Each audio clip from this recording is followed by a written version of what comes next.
नमस्कार, प्रणाम। मैं रंजीत कुमार और आप देख रहे हैं बुलंद बिहार। तो फाइनली आपसे बता दे रहे हैं कि लोकसभा की जो इलेक्शन है, 2024 की लोकसभा की इलेक्शन है, इसमें शुरू से लेके अभी तक पवन सिंह चर्चा का विषय बने हुए हैं। लगातार उन्होंने शुरू से, जब उनको आसनसोल से टिकट दिया गया, फिर वहां से चुनाव ना लड़ने के किसी कारणवश उन्होंने आपत्ति जताई और एक बार फिर उन्होंने चर्चा का विषय अपने आप को बना दिया।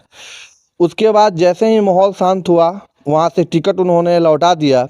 उसके बाद फिर वो ट्वीट करते हैं कि चुनाव तो हम लड़ेंगे किसी भी हालत में, क्योंकि माँ का आदेश है, जनता का आशीर्वाद अपेक्षित है। एक बार जैसे उन्हें उन्होंने ट्वीट किया, चारों तरफ फिर एक बार गर्मा गर्मी का माहौल बन गया कि पवन सिंह चुनाव लड़ेंगे तो लड़ेंगे।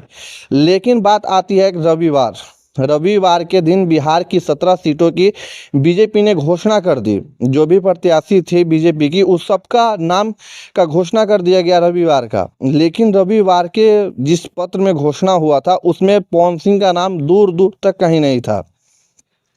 तो शुरू में पवन सिंह जब वहां से चुनाव नहीं लड़े तो एक अफवाह उठ रहा था कि पवन सिंह अब आरा से चुनाव लड़ेंगे, पवन सिंह औरंगाबाद से चुनाव लड़ेंगे, पवन सिंह चंपारण से चुनाव लड़ेंगे, पवन सिंह बलिया से चुनाव लड़ेंगे।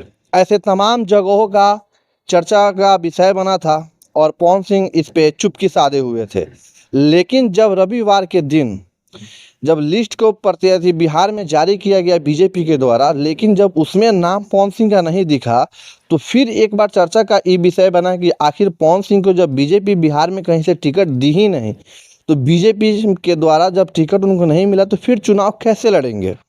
लेकिन उन्होंने एक इंटरव्यू में ये भी बात को बता दिया है कि बीजेपी के हम कार्यकर्ता नहीं हैं, बीजेपी के पार्टी के सपोर्ट करते हैं, बीजेपी के लिए प्रचार प्रसार का हम काम करते हैं, तो हम जिंदगी भर बीजेपी के साथ रहेंगे। हालांकि समय के साथ वो बदल जाए, ये दूसरी मैटर है, लेकिन जो उन्होंने इंटरव्यू में बताया है वो चीज़ हम आपको बता रहे हैं। तो उनको तो बीजेपी से ये पूरा क्लियर हो गया कि इस बार के चुनाव में बिहार से उनको कहीं टिकट नहीं दी जाएगी। तो यहाँ पे सवाल उठता है दो, क्या पवन सिंह निर्दलीय चुनाव लड़ सकते हैं या फिर वो आसनसोल से जाके चुनाव लड़ेंगे। तो सबसे पहले जान लीजिए कि आसनसोल से पवन सिंह किसी भी हालत में चुनाव नहीं लड़ेंगे। ये 100% पूरा क्लियर है कि आसनसोल से किसी भी हालत में पवन सिंह इस बार की चुनाव नहीं लड़ेंगे। तब फिर सवाल उठता है कि क्या पवन सिंह निर्दलीय चुनाव लड़ सकते हैं। ये 100% तो नहीं, लेकिन 90% ये चांस है कि जब पवन सिंह को बीजेपी वाले ने टिकट नहीं दिया है तो बीजेपी निर्दलीय चुनाव लड़ेंगे और वो बिहार से ही लड़ेंगे। और इसमें खास 4 जगहों की आ रहा है, जो इंटरनल खबर मिल रहा है उसमें से 4 जगह का नाम चढ़ के आ रहा है कि पवन सिंह इस 4 जगह से कहीं से भी निर्दलीय चुनाव लड़ सकते हैं। सबसे पहला, जो उनको शुरू से इस चीज़ की दिल में लालसा थी कि हमको आरा से टिकट मिले, तो पवन सिंह निर्दलीय आरा से चुनाव लड़ सकते हैं। सेकेंड, पवन सिंह गोपालगंज से चुनाव लड़ सकते हैं, नहीं तो पवन सिंह चंपारण से चुनाव लड़ सकते हैं।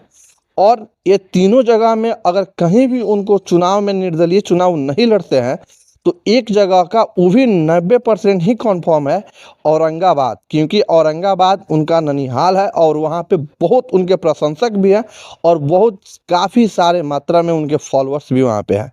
तो हो सकता है कि पवन सिंह को अगर बीजेपी टिकट नहीं दे रही है, अभी तक तो पवन सिंह इस उम्मीद में बैठे हुए हैं, लेकिन अभी भी उनको टिकट नहीं मिल रही है, तो औरंगाबाद से वो या फिर जो 3 जगहों का नाम बताया है वहाँ से किसी भी हालत में वो चुनाव लड़ेंगे, या फिर निर्दलीय चुनाव लड़े या फिर बीजेपी के द्वारा चुनाव लड़े। तो बीजेपी के द्वारा तो उनको टिकट नहीं मिला है, तो बीजेपी के द्वारा वो टिकट चुनाव नहीं लड़ सकते हैं। उनके पास एक ही ऑप्शन है कि वो निर्दलीय चुनाव लड़े और जनता का प्यार पाके एक अच्छे सांसद बने। बाकी आप लोग देख रहे थे बुलंद बिहार, अपना भी राय बताइएगा कमेंट करके। जय हिंद।